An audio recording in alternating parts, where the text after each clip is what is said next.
Okay. And good evening.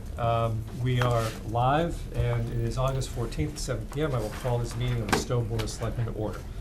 And as we usually do, I'll begin with public input. Does anyone have any input on an item that is not on our agenda? Sir. Hi, Barry Campbell, 18 High Street, Stowe, and as I said, I come bearing gifts, but they're complicated, so excuse me while I read a prepared statement. Good evening. In the 2017 Town of Stowe Annual Report, in their conclusion on page 76, the Finance Committee writes, "The Finance Committee has been concerned about the growth in the town's tax rate, set a goal to arrest or decrease the growth in the tax rate. The Finance Committee applauds the town's administrator and select board for embracing a similar goal. Stowe's strong fiscal condition has resulted from years of prudent management by town officials. It is essential to our fiscal health that these trends continue. The Finance Committee reminds the voters that the town meeting directly controls the rate of growth of the town expenses. We encourage your participation." I too applaud these efforts, and I thank the Finance Committee for reminding and encouraging us all, and myself, to participate.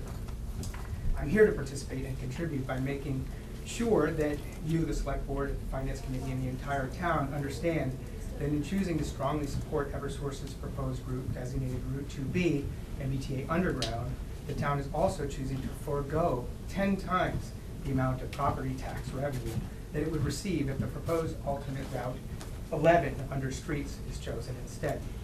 The town is currently in support of Route 2B and MBTA Underground, which traverses about 400 feet of Stowe. This would yield an estimated $18,700 in annual tax revenue. The town of Stowe is currently opposing Route 11 under streets, which traverses about 0.7 miles or 4,000 feet, 3,960 to be precise, of Sudbury Road in Stowe. This would yield an estimated $187,000 a year in annual property tax. The difference in Stowe tax revenue is conservatively estimated to be $170,000 per year. That's my gift. For reference, that's $5,000 more than we budgeted for ice and snow removal in 2018. It's $4,000 more than what we budgeted for IT expenses in 2018. It's $170,000 or just under half the budget for human services in 2018. It's also just under half the budget for cultural recreation. It's 60% of the new ambulance that we just bought for the fire department. It's 3 new police cruisers, not 1, which we budgeted for. Over 20 years, that's about $3 million conservatively estimated depreciation.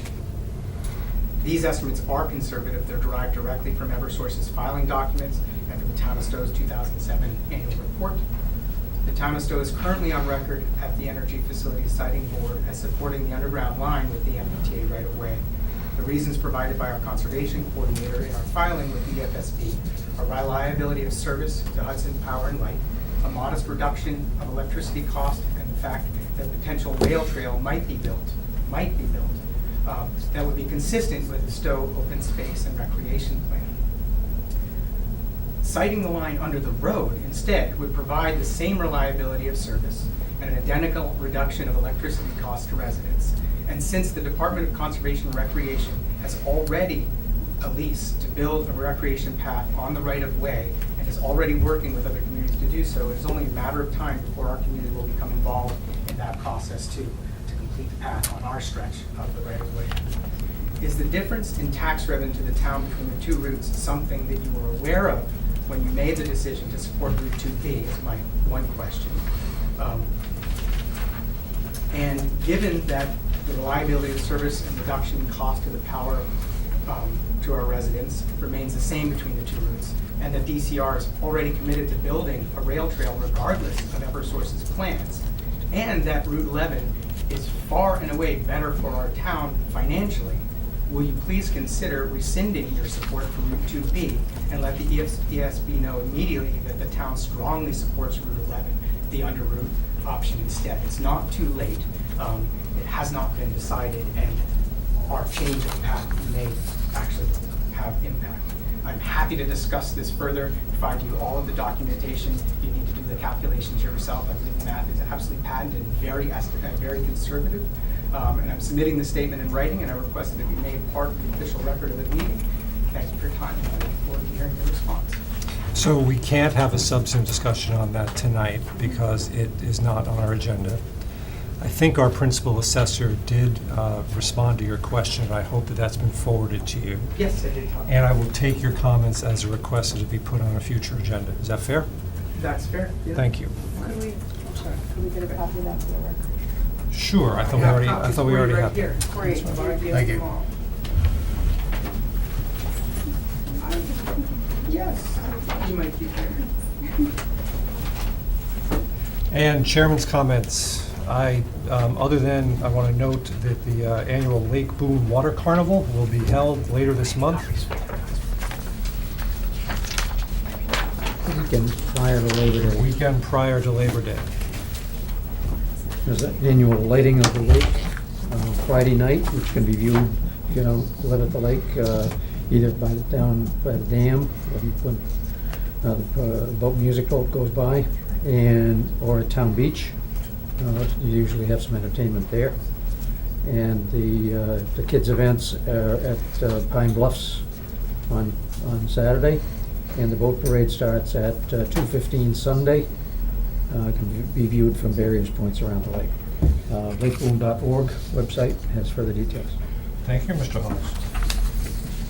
For something that we just decided to say, you were quite prepared with all the details. Thank you. It is not quite time for the public hearing on the Spring Hill Estates. Is anyone here on the public hearing for the Spring Hill Estates? No, I see Alan is here. I did omit one item. Is there anything that my colleagues have seen in our correspondence folder that they want to identify for future agendas? I just want to point out that in an earlier meeting last month where I was de facto chair, the subject of herbicide use on the no fields was raised by a resident in the correspondence, and I asked Maureen to try and link that resident up with the Stowe Recreation Commission, which is responsible for that. It seems, according to the correspondence I saw there tonight, it's being handled. I want to thank our administrative assistant for backstopping that one. Good, thank you. Anybody have anything else they saw in the correspondence folder? All right, seeing and hearing nothing. So we still have a few minutes. I do see Mr. Fierce in the audience, and I assume, Mr. Fierce, you're here on the Bike for the Woods? I am. Well, then I think we will, for a few minutes, we will skip to the Bike for the Woods item. Do that. I should disclose, I'm a co-organizer of the Bike for the Woods. Obviously, it's not for any compensation, and I'm not any kind of board of directors, so it's not technically a conflict of interest, but it seems like the sort of thing I should at least disclose. Mr. Pierce. Thank you. Well, we're here as we are every year before the Bike for the Woods. This is an event sponsored by the Stowe Conservation Trust, a family-friendly bike ride that we hold every year, usually toward the end of August. This is August 26th. It has multiple ride distances depending on your interest and energy. Lots of good food at the beginning, including, once again, peaches from Carver Hill, which are reason enough to go. If you're not a bike rider, show up and grab some peaches. I was asked to come on behalf of the trust to bring the certificate of liability insurance, which I have here. Great, thank you. Where are you on this? And really, just to answer any other questions you might have, I have one question for you, which has to do with Route 117 in front of the shopping center and its condition on August 26th. If it's not going to be suitable for road biking, we would consider rerouting. Well, it is going to be what it's going to be, and it's going to be pretty much what it is right now. Road traffic can pass and does pass, and there is always a detail officer there, and I have no reason to think that there won't be a detail officer there on a Sunday morning. No? I would suspect there wouldn't be, All if there's right. no construction going on. Oh, that's true, there's no construction going on. No construction and much less traffic, so. Much like, right, which might cut the other way. It will be what it is, which is pretty close to what it is right now. Brian? Mr. Chair, thank you. Mr. Fierce, Have you run this question by our Stowe Police Yes. Department? I have not. We thought we would do that, it's the 14th, so we've got about 2 weeks, a little more than 2 weeks. I actually think you should do it really soon, because I happen to know the person who's arrowing the ride, which is me, is due in on Friday. Okay, And that the assumption right now is that Route 117 is passable. But I would appreciate an assist here if you would contact, the traffic safety plan that we have is all A-OK. right. But it's a good specific question to raise with them. If you could maybe call Detective Sergeant Solis Yep. and just get his input on that. My personal point of view is if traffic can pass by that point in the Bike for the Woods, it's 1 or 2 riders at a time. I don't see anything horribly inconsistent with that, but I'd appreciate it if you'd ask him directly. All right, definitely we'll do that. The bigger issue is, of course, closure of Finn Road, but we're gonna work around that by going down Eldridge and Taylor. Okay. So, as with all these bike rides, you're asking for a permit in a sense, although there's really no anticipation for the use of town property, correct? Correct. Yeah. We're using public roads And no and road closure. no road closure, the sign up and food will be on the, on the square across from the library and the church. As it always As has. it always is. Questions from my colleagues? Sorry? Just to clarify, this document in front of us says prepared by Detective Sergeant Solis and Safety Officer Cush. Yeah, either one of them. You could- Well, but it says prepared by. And Maureen, you said the notes were the police have approved this plan. Is that correct? That's what I understood. Mm-hmm. when Well, they sent it so back. that's at odds with Alan's statement. Well, Somebody it has is and it spoken. is, and I think they generally approved it, but we're all wondering, there is ongoing changes occurring as they do the construction work. And I Okay, don't that know- one particular aspect, but I just point out that the normal procedure, someone has followed Right, for getting the generic correct. approval as to the route and the details and anything that's done. So the only item I think that needs to be double-checked is that question that you raised. Exactly. Okay. Right. Yeah. And I think that, I suspect that the route that is approved by the plan is what you guys submitted, because that's what you've always done.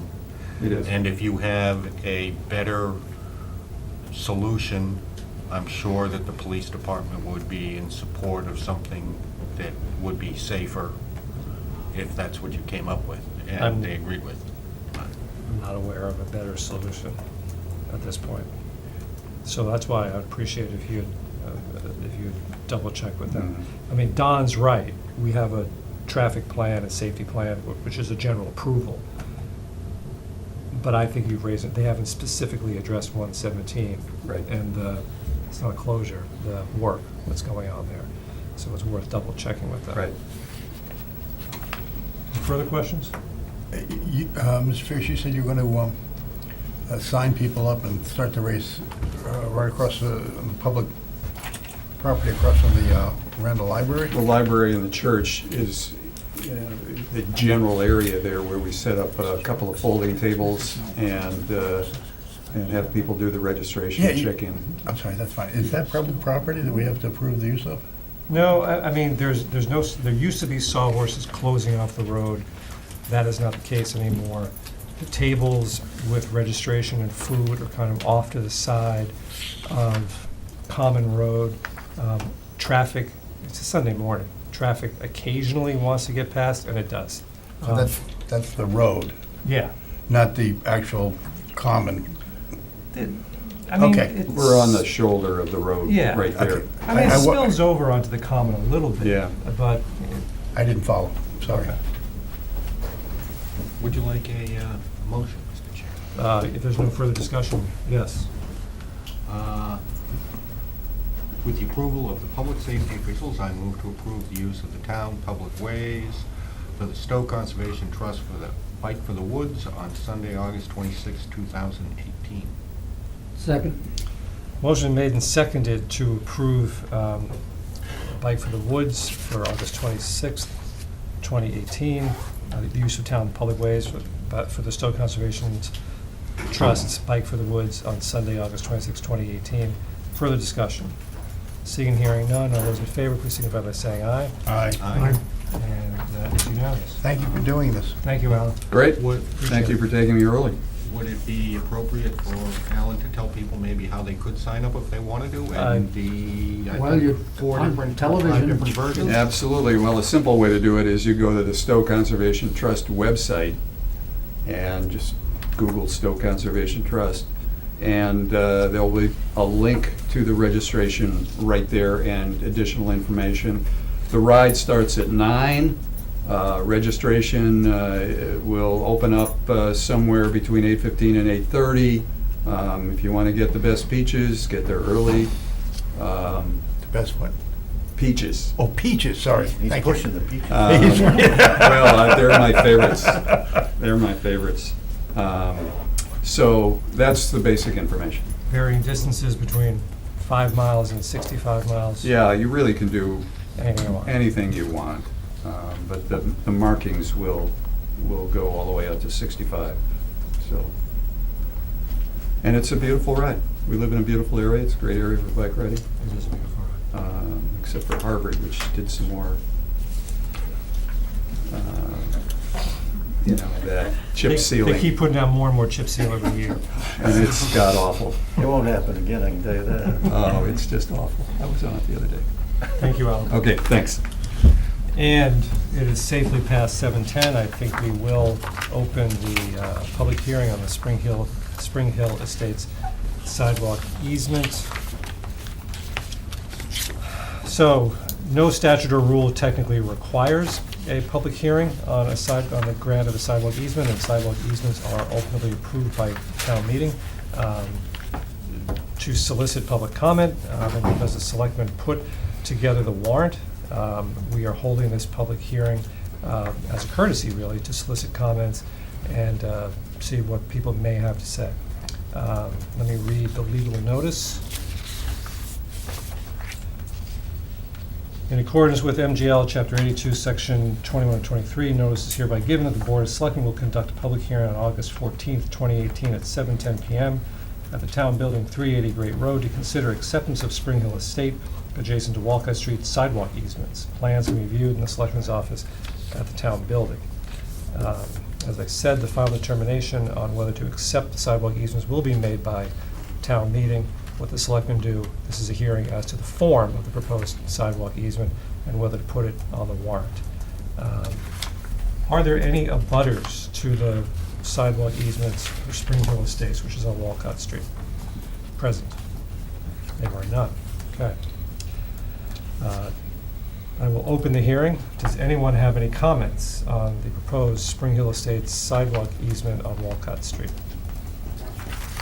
Seeing Mr. Burke. I was just gonna say, is Jesse here? Does he wanna, He's in the finance committee meeting right now. do you wanna pick up the slack for him and just explain this so that, I don't- It's basically, we have a special permit requirement in the zoning bylaw that requires that anything that requires a special permit also requires an easement on sidewalk on an existing, where it abuts an existing road. understood, but for the benefit of the town, you just wanna tell them where this is and the reason for it? Right along the Spring Hill Estates is the subdivision road off of Walcott Street, and the sidewalk easement is only on the Walcott Street frontage of that property. Okay. And it's just an easement, there's no plans to install a sidewalk at this time, but it's an easement in place That was for fair. the future. And there is a requirement procedurally for the selectmen to vote to accept that easement, which is Correct. then ratified by town meeting. Correct, correct. With that clarification, are there any comments from anyone present? Seeing and hearing none, I move to close the public hearing. is there a second? A motion has been made and seconded to close the public hearing on the proposed acceptance of sidewalk easements from Spring Hill Estates. All those in favor, please signify by saying aye. Aye. Aye. And the hearing is closed. Do I have a motion? Mr. Chairman, I move that the Board of Selectmen accept the granted easement from Alice Cushing at this meeting with documents prepared as part of this agenda. Second. Motion made and seconded to accept the easement from Alice Cushing on a portion of land adjacent to Walcott Street in connection with the development of Spring Hill Estates. Any further discussion? And the language of that article may be modified by town council. Thank you. Any further discussion? All those in favor, please signify by saying aye. Aye. And that's unanimous. We have a signature page. All right, can we do that while, no, we should do that. Right, thank you. Did you sign? I haven't signed yet. I figured I'd get you. So Thank you. while we were signing, you can pass it that way. I'll get it on the way back.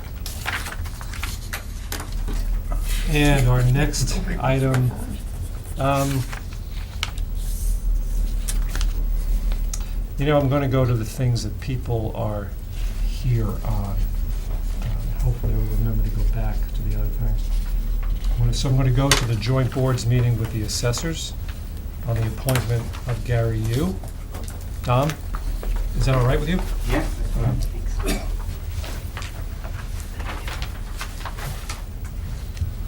How are you, Dom? I'm fine, thank you. How are you? For the record, you want to introduce yourself? I'm Don Pugliese. I'm chairman of the Board of Assessors.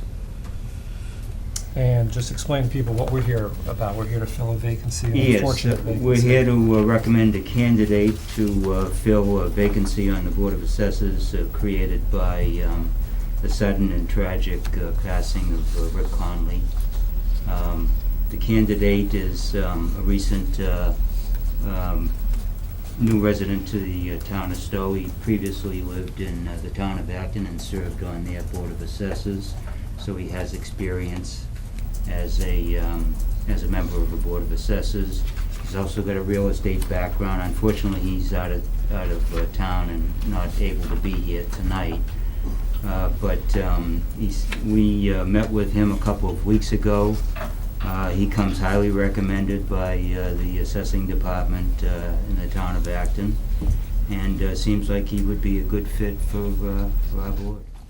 And you guys have met with him? We have met with him, and as I said, he's got real estate experience, he's got assessing experience.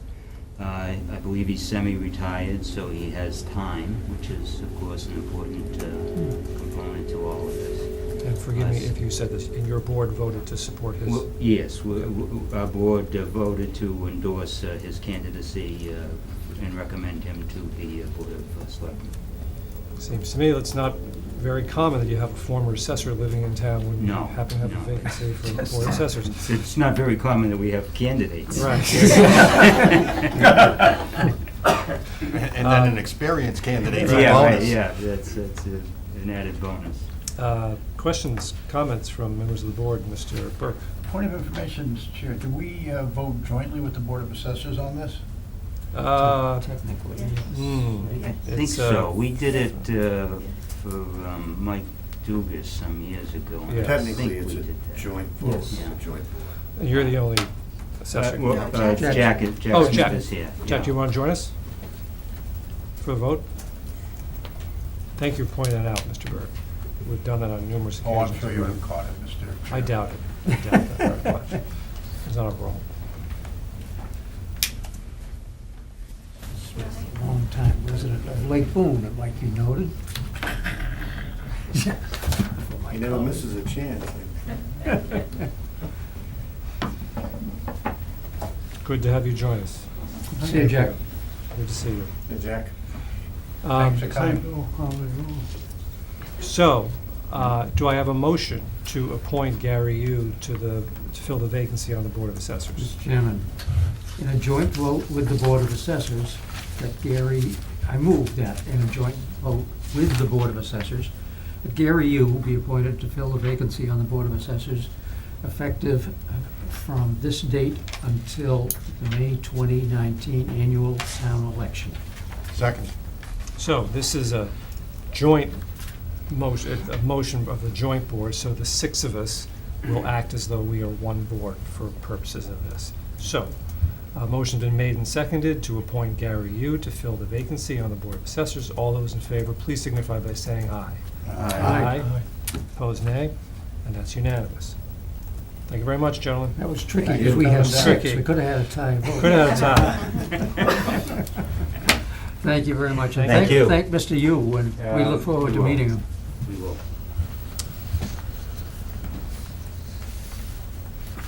And continuing to try to handle stuff that people are here on.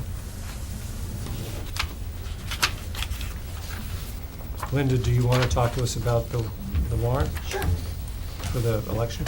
sure. And I forgot to ask you that, in that previous section of signing for the easement, that you signed it voluntarily for its stated purpose. I certainly hope so. Yes. Okay. So I have the warrant for the state primary, which is going to be the day after Labor Day, September 4th. And all the precincts, both precincts 1 and 2 will be at the Center School, 403 Great Road. And we have, pleased to announce that we have the absentee ballots for anybody who's going to be away for that long weekend and want to get the, get ballots to vote, kids going off to school. Think about it. Everything is available online through our website. You can see the actual ballots, the sample ballots. You can also make sure you're registered to vote. The deadline to register to vote is tomorrow at 8 o'clock for the primary. Okay. So, here's the warrant. I have 2 copies Mr. for Chairman, you to sign, please. I move the board vote to sign the warrant for the September 4, 2018 state primary to be held at Center School, 403 Great Road, Stowe, from 7 a.m. to 8 p.m. Second. Motion's been made and seconded to sign the warrant for the September 4th, 2018 state primary to be held at Center School from 7 a.m. to 8 p.m., obviously on September 4th, 2018. Further discussion? Seeing and hearing none, all those in favor, please signify by saying aye. Aye. Opposed, nay, and that's unanimous. So we'll start with Mr. Ryan. Linda, are you gonna need help? Yes, we're always looking for more help, especially at the end of the night to count votes and put things away, because we do have an announced write-in candidate for governor's Are there 2 council. that have to be signed? Yeah. Aaron Repu- Hutchins, Republican, correct? Republican. Yes. How would you know that? Right, I right. follow the news. Well, He- he was short a number of signatures to get his name onto the ballot, so he has to collect in our district, which is the 3rd district, I believe. 1,000. 1,000 votes over all of the communities, not just Stowe. We each have to sign both, right? Yes, please. Yeah. That way, if one goes through the copier and gets ripped, I still have another one. Got it. Got I it. have redundancy. So we'll get Thank that. you. Thank you and your staff for doing this again. Pardon? Thank you and your staff for all your work. Thank you. Thank you. Yes, the primary, I'm expecting at least a 70% turnout, 75, could even be higher. I'll have a better handle of that as we see the ballots come in. For the primary? Yes. Really? Wow, I thought I was hearing stuff like 10%. Well, it's contested rate in our area, well, it may be only 50%, but I'm hoping high, because we have contested races in almost all of the, I'm both Republican and the Democrat, and we have at least 10 candidates for Nikki Songas's seat, so I think our district, and we also, in the Democratic ballot, Kate Hogan does have an opponent from Bolton. So I think people will get out, and then the Republicans, there have the contested race for governor and several other highly contested. Anyone from Stowe gonna be on the ballot? Kate Hogan, Oh, and as the Democrat, as a Republican? and And Lenny? And Lenny, And Lenny. I'm sorry. And yes, I'm sorry, I apologize. I'm just thinking about Kate. yeah, but she's unopposed. No, she No, does no, have a no, she candidate. does? She does. She Yeah. has a. Oh, I thought that was an independent, but I apologize, No, I'm taking he's on time. he's from Bolton. Bolton, and he is on the ballot. I shouldn't be going into these things. but- Are we all set? Did we all set? Yeah, you're all set. Oh, okay. Yeah, so please we're- come, make sure you're registered to vote, look online, get your party correct, and then if you're gonna be away, think you might be late, come get an absentee ballot. Thank you. All right, so I'm assuming that Karen went off to find Jesse, and I need Jesse to do the marijuana item and probably the town meeting warrant item. So I'm going to go back to item 6 on our agenda, the permit for the 2018 Ride to Defeat ALS. Well, I'm assuming there's no one here to present on that item. Bike Ride to Defeat ALS, okay. So we have materials in our packet on that. This is another bike ride that is done every year. We have both a cue sheet and we have a map showing where it enters Stowe up on Taylor and exits after going down Taylor and South Acton, exits into Acton. And I think we have the police department's traffic safety plan. Do my colleagues have any questions? Seeing and hearing none, do my colleagues have a motion? Mr. Chairman, with the approval of public safety officials, I move to approve the use of the town public ways for the 2018 Ride to Defeat ALS bike ride on Sunday, September 23rd, 2018. Second. Motion is made and seconded to approve the use of town public ways for the 2018 Ride to Defeat ALS bike ride on Sunday, September 23rd, 2018. Further discussion? Seeing and hearing none, all those in favor, please signify by saying aye. Aye. Aye, and that is unanimous. Mr. Stedman, thank you for joining us. Would it be convenient for you to go right into the marijuana item, or do you want a minute to collect yourself? I know you just sat down. Nope, I'm good to go. Okay. Just tell the same story you just told us. Yeah, stick to the It's been script. all in the same room. Stick to the script. All right. John's X circle, step right on. So what we are going to talk about now is essentially the warrant for the proposed special town meeting on October 1st, 2018, most of which concerns recreational marijuana and the implementation of that and potential bans on that. Planning Board has been working very hard on this issue with the cooperation and participation of several other town employees and departments, including members of this board. Mr. Stedman has done us the courtesy of, he's here ready to summarize where we are on this matter. Jesse, do you want to join us at the table, or you want to stay there? Sure. Sure.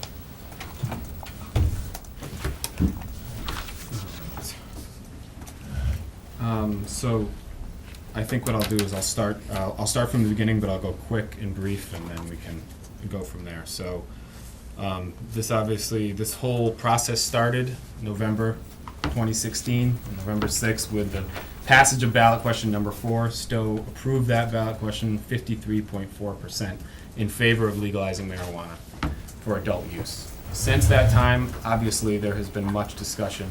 The Cannabis Control Commission was formed, Cannabis Advisory Board was formed, we have new regulations from the state. We have a much better idea of what the marijuana industry looks like. So, sometime back in the spring, we started going to a lot of different planning, different seminars and workshops, trying to understand everything we could about this new law.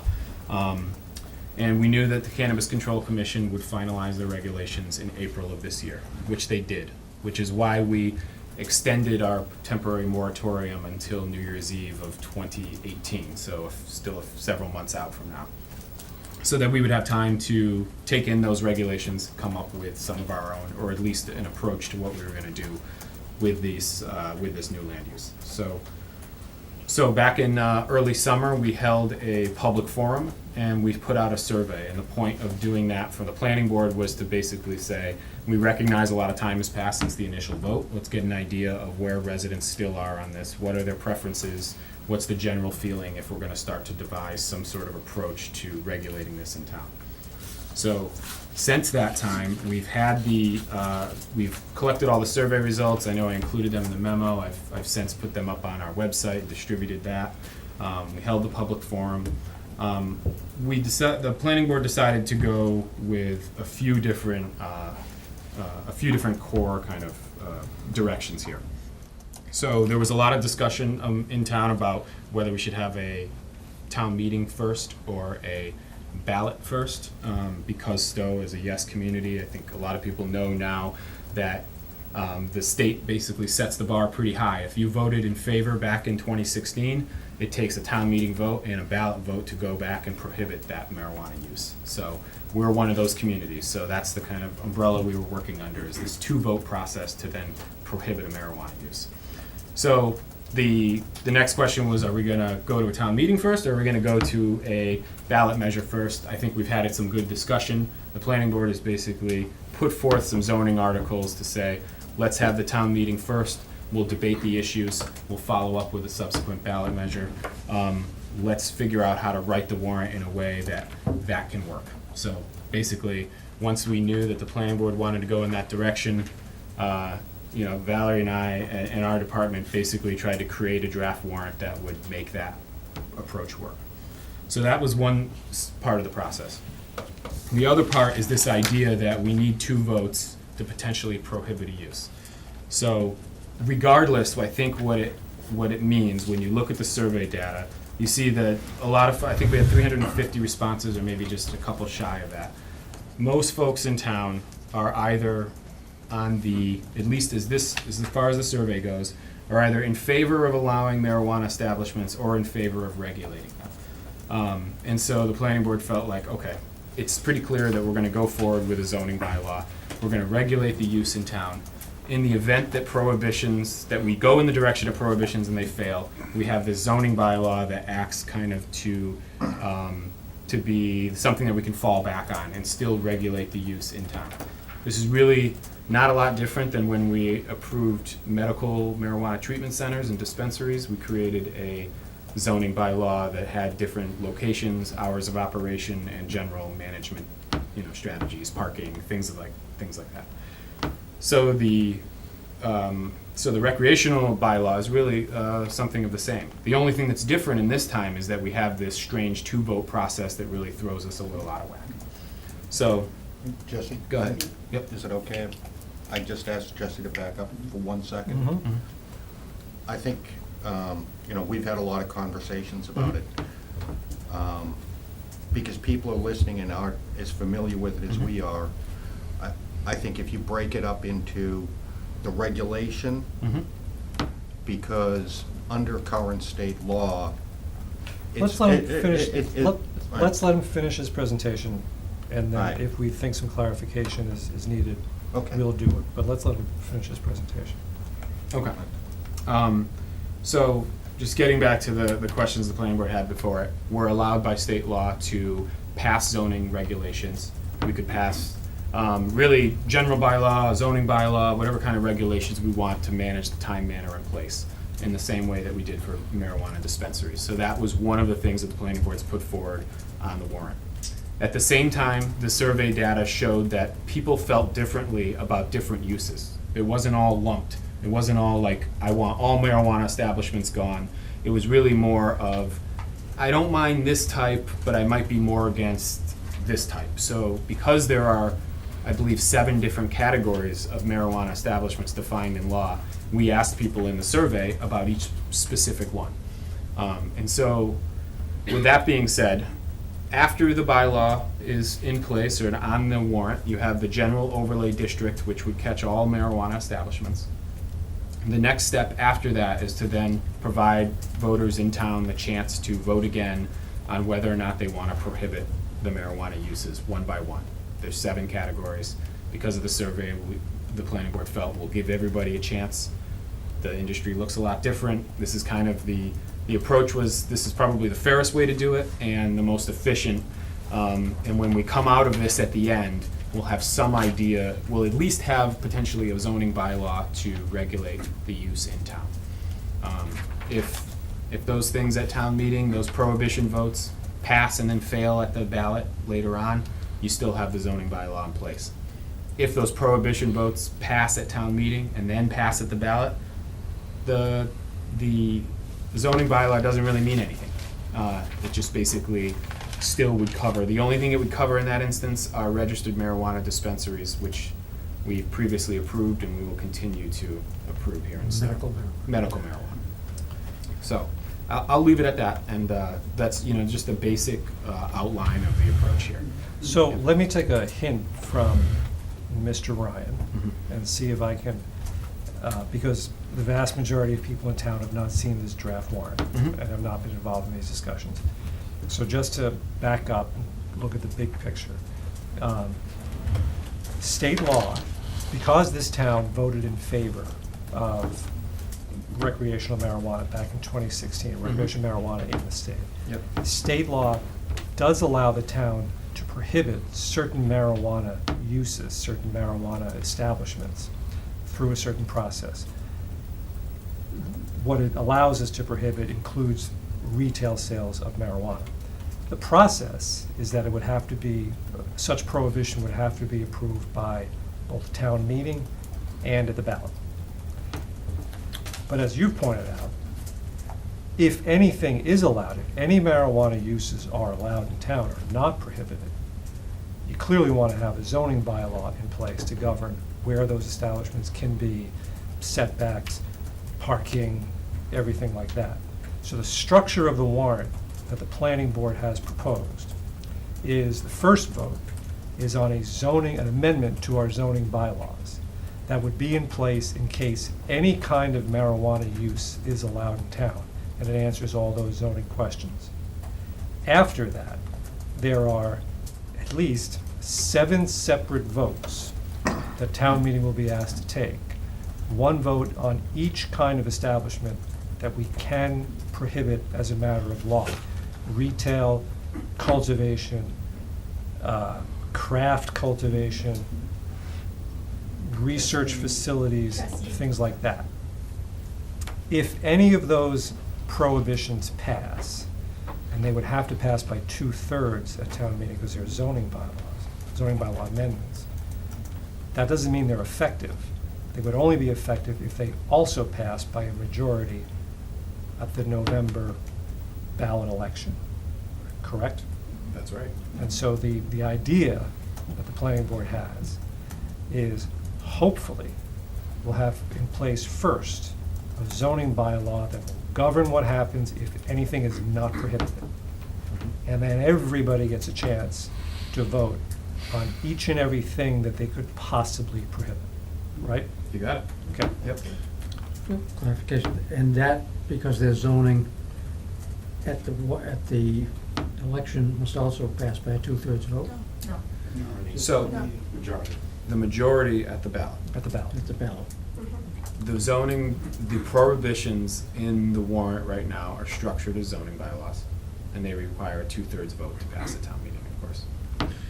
So it's a 2/3 vote at town meeting and a majority at the ballot. If I might just follow up on that, Mr. Chairman, as liaison to planning board, I went to both of their informational meetings, sat in on them. And it's important to note that town council was present at the last meeting.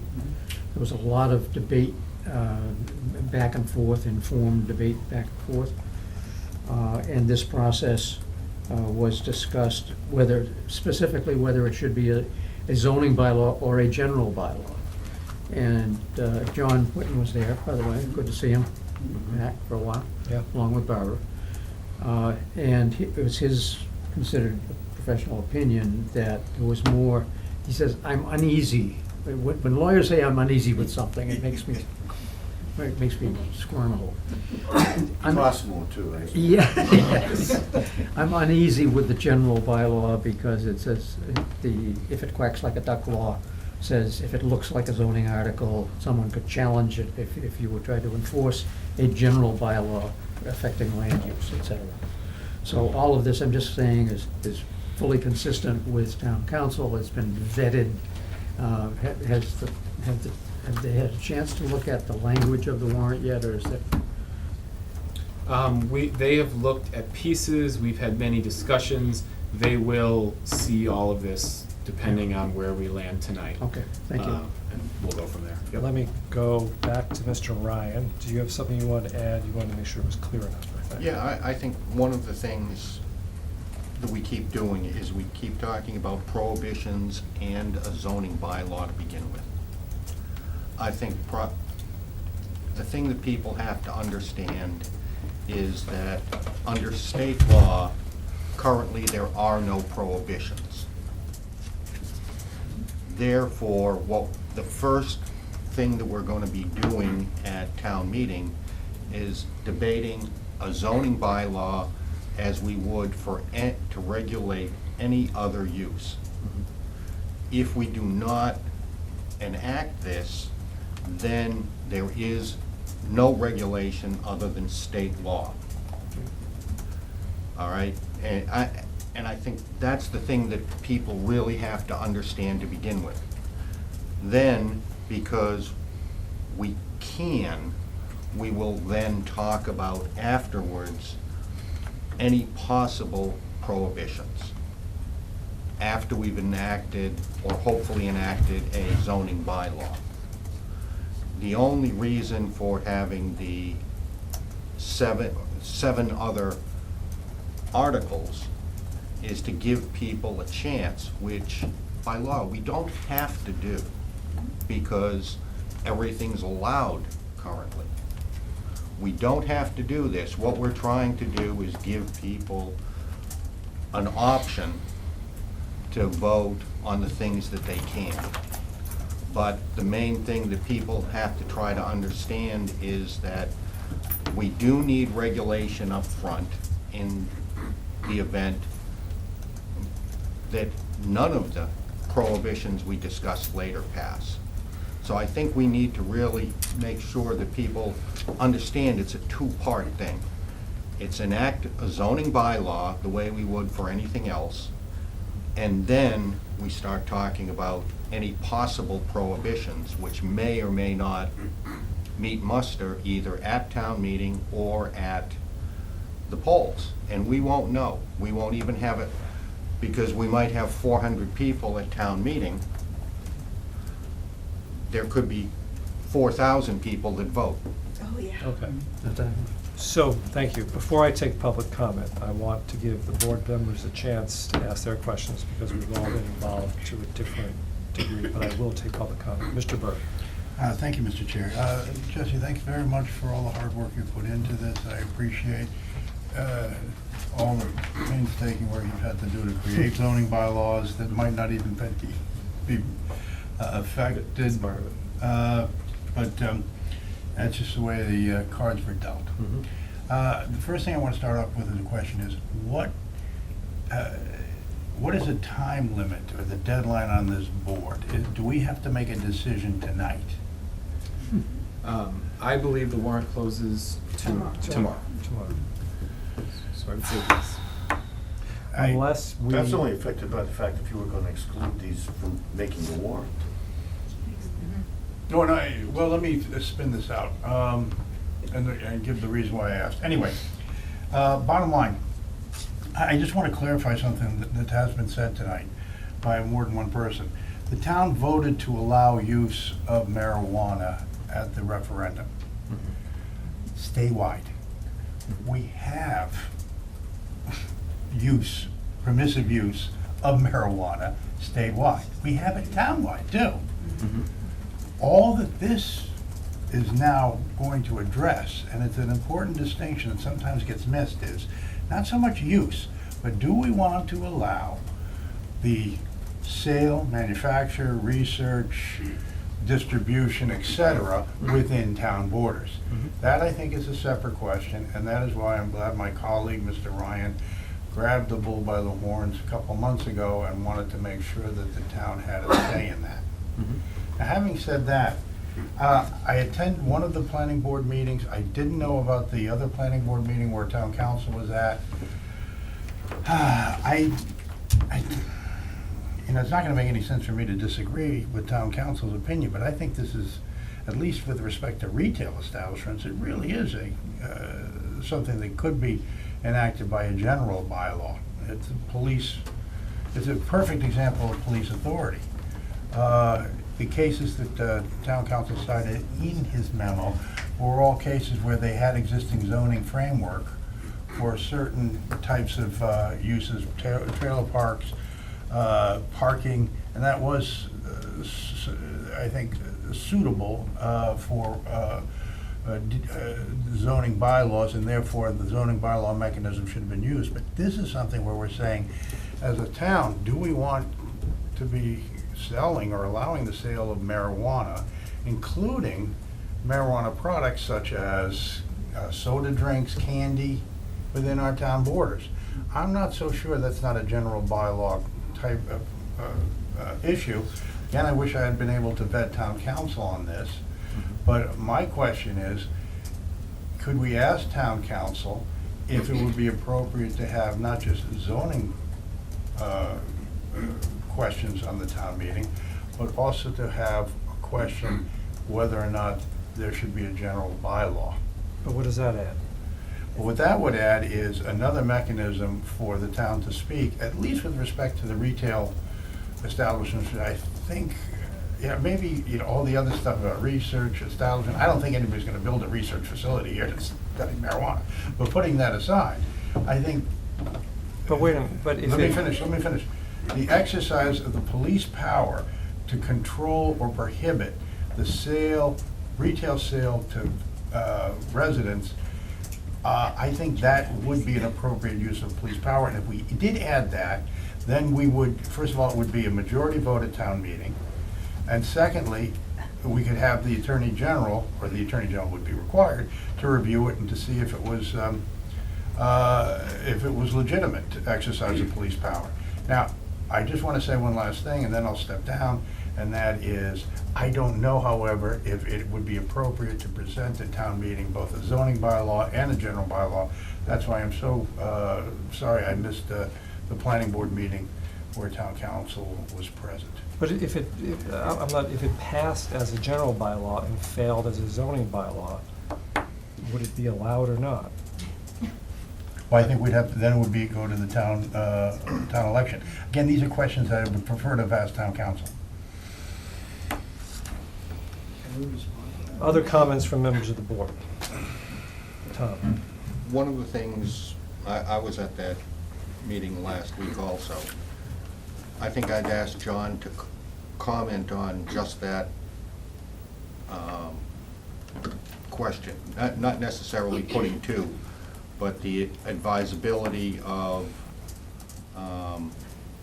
zoning versus a general bylaw.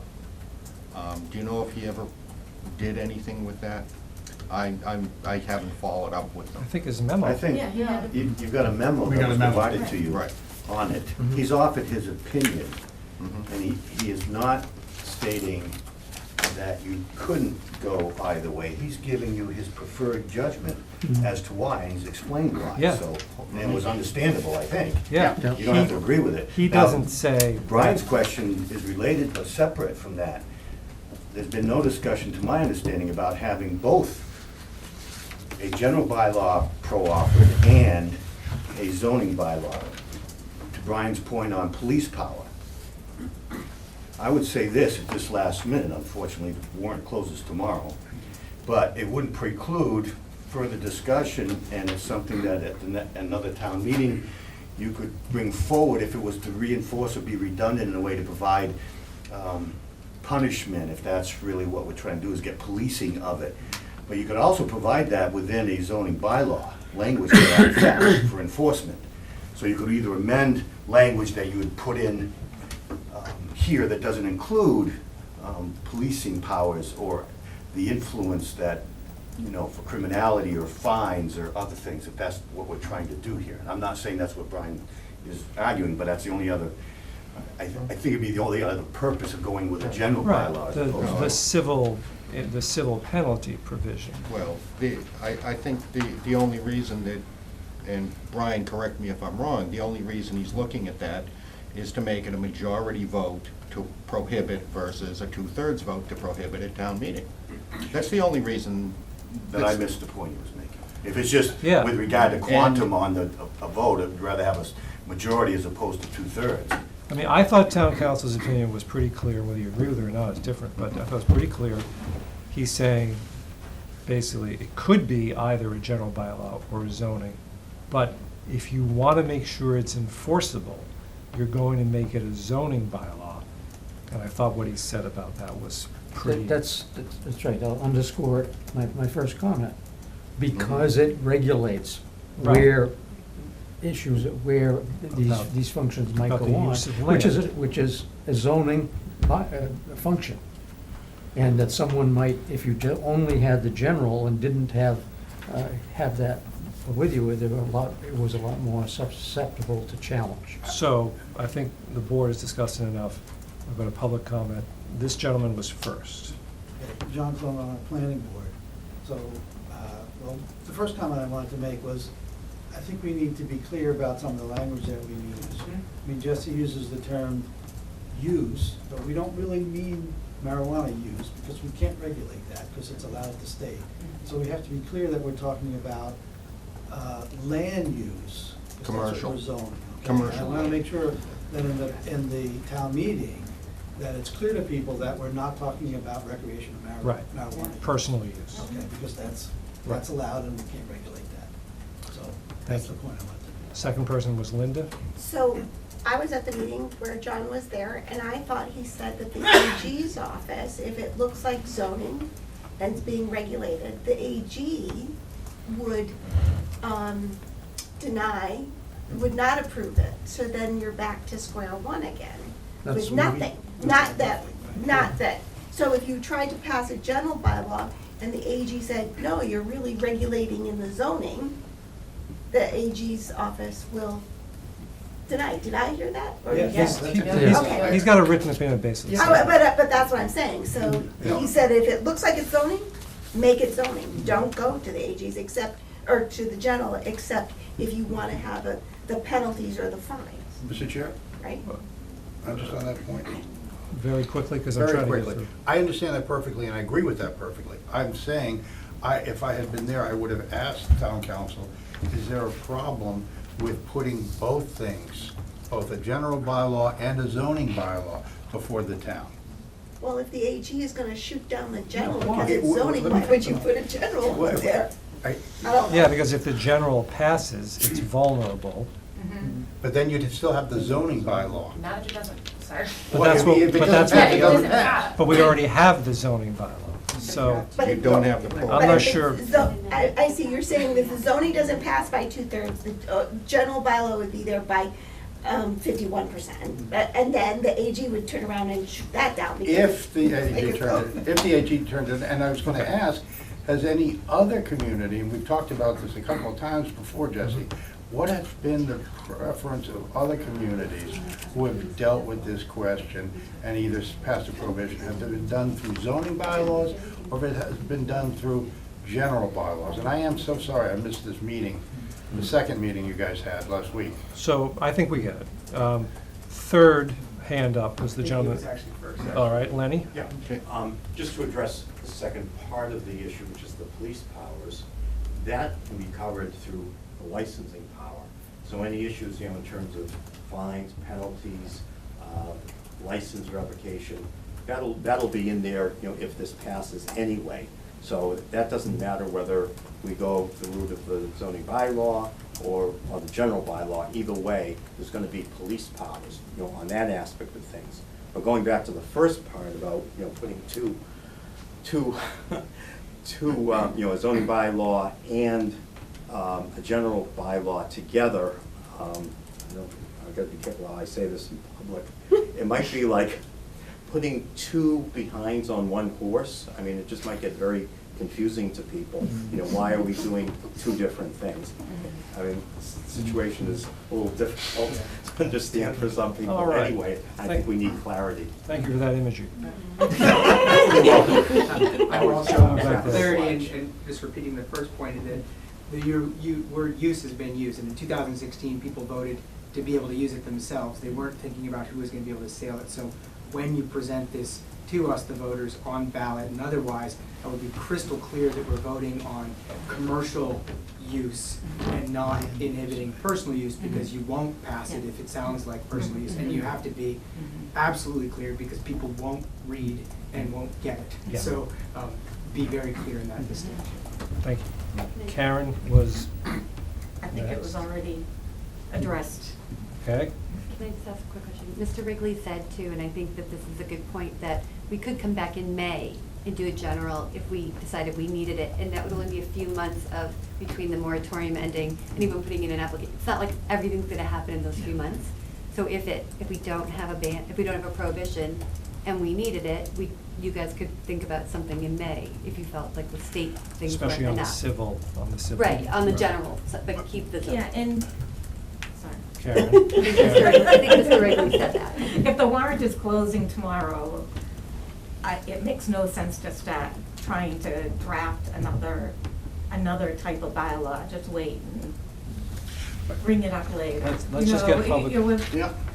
We've talked Yeah. about this for months and months. The warrant's closing, and we need to move forward.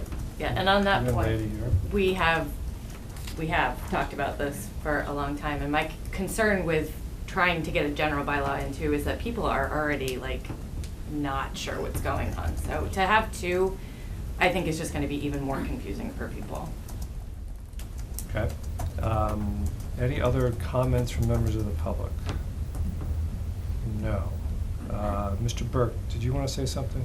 Just briefly, thank you, Mr. Chair. I just ran that one up the flagpole, see who would salute it. Not a whole lot of saluting has been done. I just feel it's a missed opportunity, or might be a missed opportunity. Quite frankly, I don't know if I would support in May of coming back here and saying, okay, it passed as a zoning measure, it passed, or either passed or didn't pass at the ballot, but now we're going to take a look at a general bylaw to outlaw it completely. I don't know if I'd be in favor of that. All I know is, it sounds like the town is gonna have a chance to revisit this issue, and I think the distinction's been made several times here. It's not about use of marijuana. It's about the sale, distribution in the town. I think that's a distinction, but it's gonna be a distinction that at town meeting, people are going to have to decide on a 2/3, 1/3 vote. I'm not sure I like that, but it doesn't seem there's much to be done. So I haven't asked any questions yet. I've got a couple of fairly technical ones that sort of been saving to the end. I gave you a heads up about one. I don't know if you saw my email. Is there anything to be, so I think there's some reason to fear the town meeting turns the zoning bylaw down. And then, unless everything's prohibited, where are we? We're in the Wild West. So is there something to be said for adding at the end of the warrant an extension of the moratorium? So that in the unlikely event that town meeting doesn't pass the zoning bylaw, we could vote on extending the moratorium just to give us a chance to come back with something else after all the voting is done. Is there something to be said for that? There's probably something to be said for, I would say that the planning board discussed that issue, decided not to go in that direction. It felt like enough research and discussion had been done, and that that the articles that were put forward should get us to some sort of conclusion.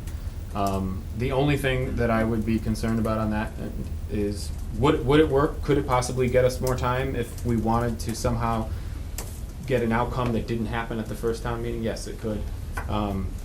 I'd also be a little concerned that it would be a parachute to take more time on an issue that feels like we're fairly far So along. you're saying the lightning rod theory, if you gave them that option, that might create negative votes on the zoning bylaw. Don't give them that option and you're more likely to get people to make up their minds on the zoning bylaw. I'll let any members discuss it, but I feel like the general feeling was that we don't feel like there's really a lot that we're not ready for at this point. That there's some other information that's gonna come out that would scramble the approach here. And so we're ready to go forward in October, but I don't know if other members have a different opinion. I see a million hands, it isn't worth going into all that discussion. I have a technical question. Well, let me finish mine.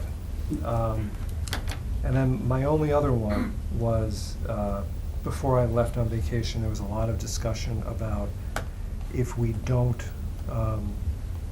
vote to limit the number of retail establishments to fewer than 20% of the package stores, what is the default? Is there any limit, or is it 20%? What was the resolution of that? I was unclear from the materials. So I think the resolution, I'm not comfortable with the way that the law is written, and I probably won't be comfortable until I see case law that describes how it plays out. What I can tell you what we did do in the warrant, there is a clause in the zoning bylaw that limits the amount of retailers to 20% of the amount of available package store licenses in Stowe. The theory goes, the way that the law is written, if you are to limit the number of marijuana retailers below 20% of those available. In Stowe, I believe we have 5 available. So going below 20% would effectively be a prohibition. But you would need the dual vote again, town meeting and the ballot.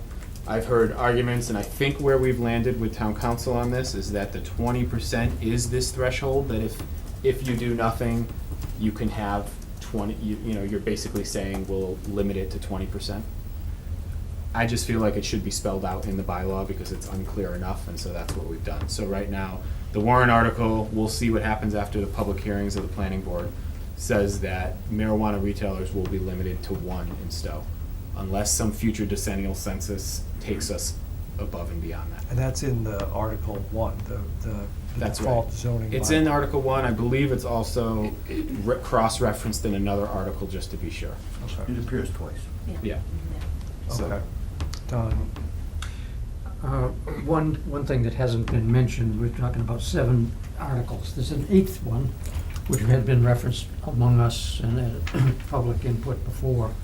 And that's Article 4, acceptance of the local tax option, which will be voted by town meeting, but not at the election. So I just wanted to point that one out as well. I think there were various references made to the magnitude of revenue by some members of the public that I think were brought up before, and I think the town administrator kind of took issue with. And unless you had a mega industry located in Stowe, it wouldn't be the beneficial, the savior of our tax rate, in other words. No, but I will say this, I've read several accounts that were encouraging on the revenue side through the community PAC contracts.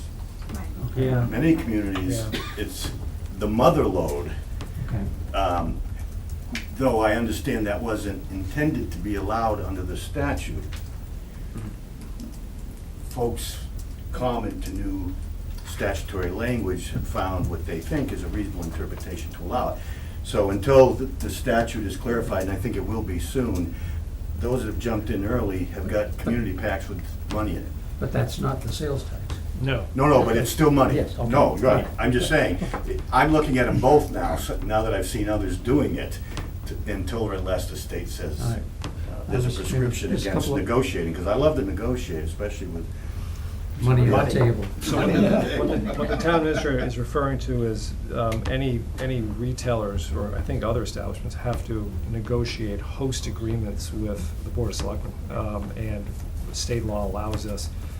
It's supposed to be limited to 3%. Right. But that's not what some It could be agreements. creative. So, Because the other thing is, that's not a right, so it's not as though you could prescribe a right. So if the prospective company wants to negotiate and give you more, right, this is what will be determined in court, is whether you could, notwithstanding the language in the. right. It's community impact fees, which largely small towns like us don't engage in, bigger cities do. But it's right there in the state law that we'd be allowed to do that. Well, while you got the floor, While I got the for floor. another 30 seconds? Because I want to get moving. Yeah, well, I think I'm getting to that point. My overall assessment of all of this, first, the planning board has dealt with, from their first iteration, this has come a long way. And I think it's reflective of our, not a vote, but the sense of the board that we had discussed before. And it goes along with the comment that's been made here tonight. The election in 2016 might have received 53%, but I think all of us have said all the way along, without taking sides on how we might vote as individuals, that the voters in town might have a very specific, different idea if they thought, oh, well, I meant be able to use it in the Commonwealth, which you can already do by growing them at home, et cetera. Than if it was, we do nothing and we don't at least offer the chance to prohibit. Let's focus on the one that is most, the lightning rod. And that's our Article 10. The prohibition of retail outlets selling the product to customers across the counter, be it in whatever form that Mr. Burke referred to. That they may very well have a well-founded thought. Well, it's a safety issue. I don't want myself or kids or whatever else exposed to I don't want to make it easier to have that. And why weren't we given a chance, since it was available in law, to prohibit that use and/or any of them? If anyone is morally against, if they don't think any of these are appropriate, they can vote no on every single one of them. They would, and if it carries at town meeting, they would all be prohibited, or one may. But I think by this document, this warrant, as I read it, it is fulfilling our obligation to the voters of town, so that they can't come back later and say, why didn't you give us a choice on this?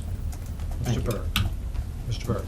Yeah, and I realize that we've gone on to some length, Mr. Chair, and This is important. but this is important, so I'm not gonna go over old ground, I'm just gonna add new ground. I left you a note a few weeks ago. I don't know if you could read it.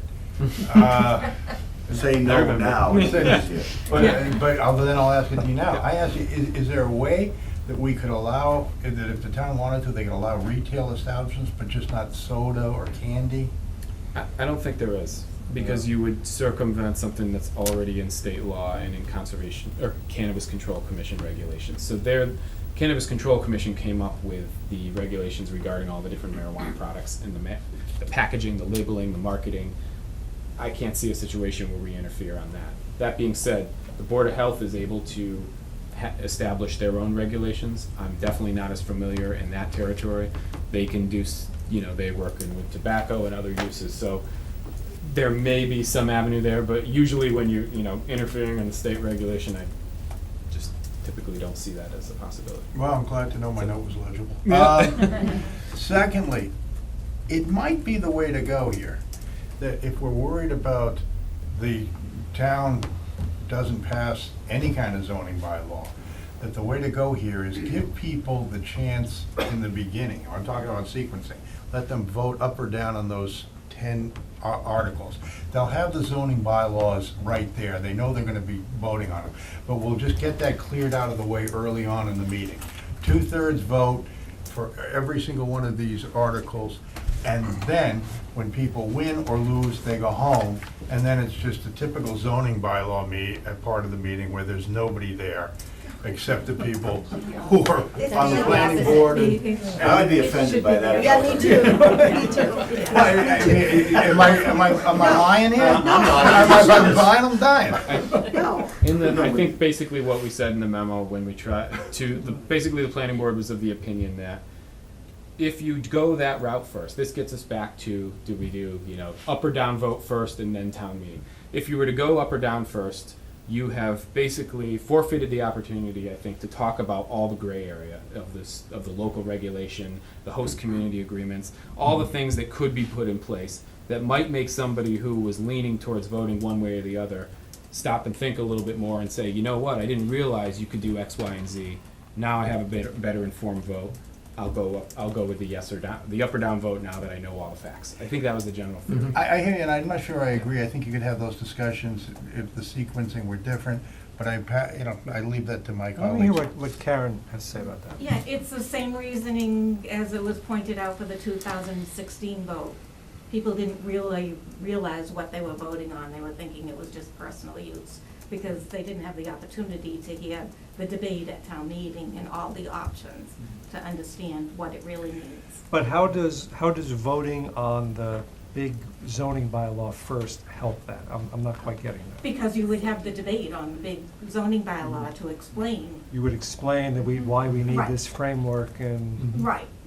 Is there something to be, I thought of the same thing, then I kind of persuaded myself that it doesn't really matter. The one thing that bothers me a little bit, and I want to get your reaction to this, is if I show up at town meeting and I am against marijuana, I am against all marijuana usage, am I gonna vote against that zoning bylaw? We talked about that in detail at the planning board meeting, and the presentation is going to be what's very, very important. Even if you have your mind made up that you want to prohibit it, you still should vote for this bylaw. Exactly. And if you want to prohibit it, vote against the prohibition at town meeting and at the election. Right, okay. Just make it perfectly clear that it's a fail-safe, even if you want it It seems, to be prohibited. Sir, it can you make seems it clear quick? that the real issue is the commercial sale of products beyond the candy and other stuff that's the biggest concern. And I think to the voters, if you can present it that all of this is together, it's up or down on the entirety of it, but we're most concerned about this, not somebody setting up a research facility or otherwise. I think that presentation is what is going to sway the majority of voters. The person that you mentioned is gonna take a little bit more, but to realize it's here, it's coming one way or the other. This is the only regulation we're gonna have on it. Or it could be coming, something could be coming one way or the other, and But I you're think, not gonna answer that question that night. yeah, everybody has said, I don't think the voters understood the magnitude of what they were voting for and what it exactly meant for our town. And so presenting the question, which is gonna be a challenge of the English language, I think, but presenting it such that people understand that yes, if we don't have this in place, we are gonna be looking at marijuana soda pop and gummy bears and candy corn and, things that just are nonsensical and shouldn't be. So along those lines, I had a third technical question. The way you've structured this, if there are any prohibitions voted at town meeting and the ballot, you're not amending your table of general uses, and I may have the language incorrect. You're amending the section of the zoning bylaw that has general townwide things like the lighting General bylaw use, yes. in there, general use.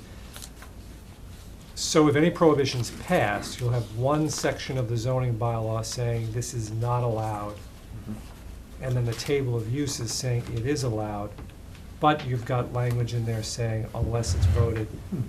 Right. Have you run that particular aspect of it past town council? And are you confident, and is he confident or she confident, that if a prohibition passes, it's enforceable? Verbal We- answer. So, yep, we talked about the general theory of how we were gonna pull that off. This warrant is in their inbox, and I'm waiting for a response on the actual details of the language, but I explained to them, here's the contingencies, here's how I wanna structure it, here's where I wanna put it in the warrant to try to make this work. We were all in general agreement that that was a good theory. I've been working with Maureen to make sure that we can, to whatever degree we can make these final edits to contingency language, that we'll have time to do that. And certainly, when we go through the public hearing process, we very well may come back to town meeting with an amended motion that has the exact language that we want to make it. But you explained the general concept of Exactly. amending and I forget what it's called, the townwide. The table of principal uses. Table of principal Yep. uses, And- okay. Don't get me wrong, this is the most complicated zoning thing we've ever tried to do. Right. There's a lot of moving parts with things that reference other things. So I definitely want them to look at this as much as anybody else, and so I'm gonna try to make sure that they see every single detail, but we've all agreed it's been a pretty aggressive schedule. We've all agreed on the general approach and that they'll look at that language. Technically, the purpose can be achieved, it's gonna be the language. Right. And whether it's seen I see to you, be Mr. clear and Burke. the nexus is Just one second. understood, Yep. but it's doable. Mr. Burke? I just want to make sure I understand, envision this. You're going to present the zoning bylaws. You're going to present 10 different zoning bylaws, or just going to, one zoning bylaw that would cover all the 10 articles? So what we'll do is we'll describe the overall meaning of what an overlay district is and what this big one at the front end means, right? And then there are a lot of nuts and bolts that you have to edit within a zoning bylaw to basically make sure that that first big overarching overlay district actually makes sense and is implemented. So I will try to refer to some of those nuts and bolts as they are as we go through. What I tried to do in this warrant was to package some of them together. So Article 1 is really 4 different zoning changes. And really that means that you've got the overlay district in place, and then you have to change a bunch of references in the bylaw just to basically make good on it. They're all really part of the same thing.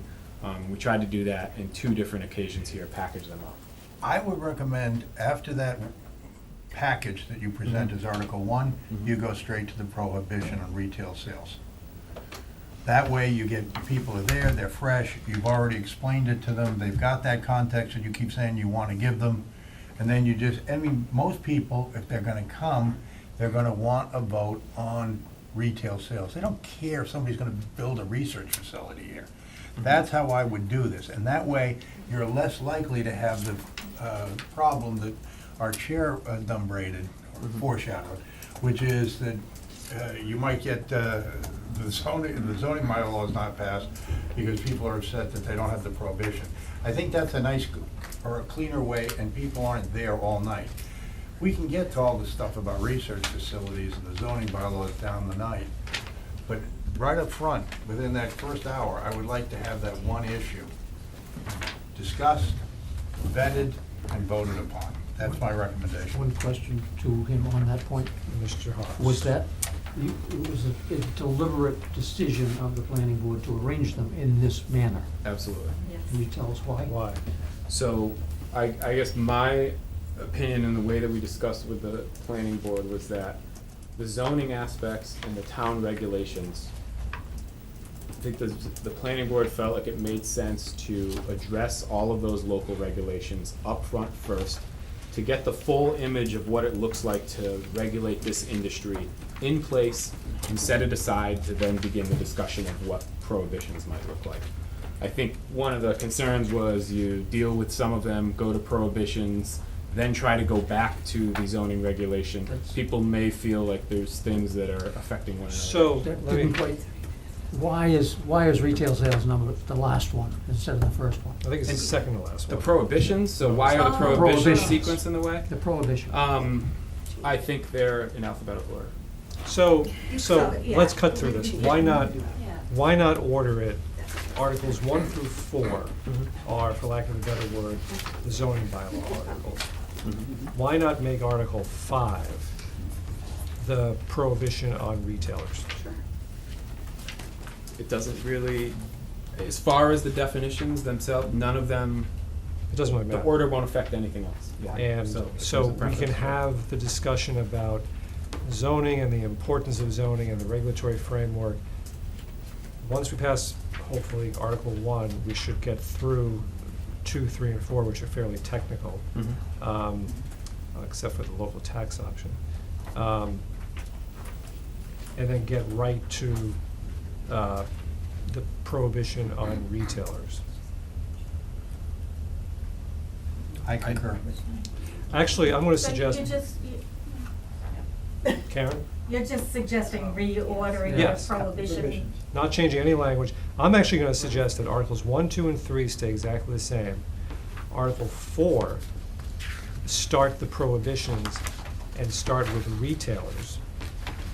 And that the local tax option go to just above Article 12. It'll be the new Article 11. One of the things things is with the tax, I don't believe that that is a zoning article. That's not a zoning article. Right. So that's gonna be a 50-50 anyway. And that would be, I think Jesse put this in as a courtesy to you, that would be a selectmen's article. Yeah. Okay, so. Nobody's gonna vote against the tax. Yeah, Right. So, Right. But I mean, he. If you guys sponsor it, they may. Yeah. We'll have Ingeborg do it. Oh, They okay, like her. Good. they like her. So, Any reason not to do it that way? 1, 2, 3 are your zoning bylaws, then we start with the prohibitions, so Article 4 will be the prohibition on retailers. And then going on 5 through 10 will be in the order you have them, craft cultivators, independent testing labs, cultivators, micro businesses, manufacturers, research facilities, and then local tax option, and then revolving funds. I would make the same, if I may. And, I'm sorry, revolving funds is a completely separate thing. I think I would just make the same argument that I just reiterated to Mr. Burke here, which is, the question I would ask myself if that was what we were going, is there any chance that somebody would vote differently on that retail prohibition if they had seen the option to tax first? And not to say that there would be, but all of the options, the way that we sequenced it was, does everybody have the exact full picture of what the whole regulatory scheme would look like before they prohibit it? You can tell them to tax. You can tell them that they could tax it. Yeah. All I'm saying is that was the theory behind it. At this point, I'm okay, of course, with whatever, Well, but that's the point thing. taken. It's a local tax option on the retail sale, so it goes with that. So I think maybe this is it. 1, 2, 3 are your zoning bylaws. Then Article 4 is the prohibition on retail. Article 5 is the local tax option for retail. And then you pick up again with the prohibitions, testing labs, cultivators, craft cultivators, yada, yada, all the way down to revolving funds and non-OPEB. I'm Well, just wondering why you want, it really doesn't matter to me, but why retail? Why not alphabetically or? Retail is why what people spell are there out for. retail? I think, Retail is what people are there for. I also think that the local tax option may be on all activity, not necessarily just retail, but maybe on. Yeah, I'm not sure why you think it's just retail that people care about. I understand it's a big issue, but it all is. No, I'm willing to make that leap based on what I heard, and also based on your survey results. They're closer. I'm behind the 8 ball, but can you read the 7 different categories? It shocks me that there are 7 different varieties of that. So, Give them a copy of the warrant. I will read it very quickly, but these are not things we made up. Yeah, I understand. These are the things that are allowed by state law to be prohibited. And they are marijuana retailers, craft cultivator cooperatives, which are basically cooperatives that grow marijuana. Testing laboratories, which presumably test the pesticides, the THC content, things like that. Marijuana cultivators, so not craft cooperatives, but just cultivators. Micro businesses, I'm not even sure what that one is. Product manufacturers, those are people who package it and sell to the retailers, but not to the public. Right. Research facilities, scientific research, and that's it. Okay, those are the 7 uses, I don't even know if it totals up to 7, I'm just saying 7, I think it's 7, that are mentioned in state law. All right, we've had a pretty good discussion here tonight, but it is a subject that we are all interested in the substance of it and in the process. Any last words from members of the public? Any last words from members of the Board of Selectmen? Yeah, I've been trying to get something said. Oh, I'm sorry, Todd? To Brian's point, he was asking earlier about how most other towns have done this. I asked John, I don't know if it was whether it was something that you heard at that point. John told me flat out, everybody does it through zoning. Okay.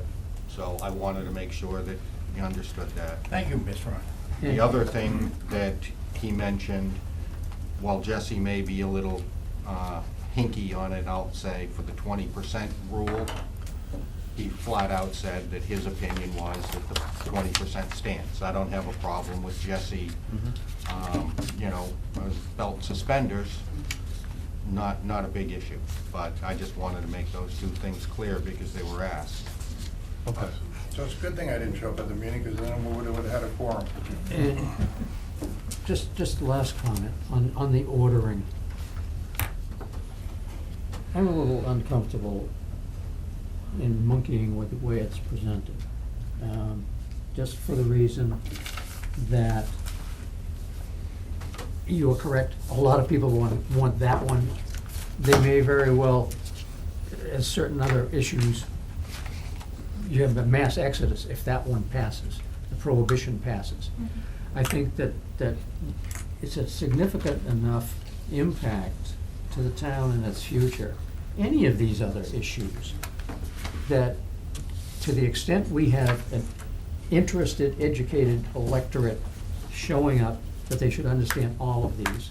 And I think that perhaps by their reasoning, if they hear some of the reasoning on cultivators and some of the other things, it may influence the way they vote on the retail issue.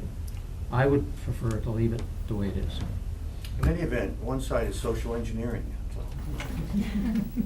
We're trying to figure out the competing interests and needs of our constituents. And then a I'm sure procedural they question. appreciate it.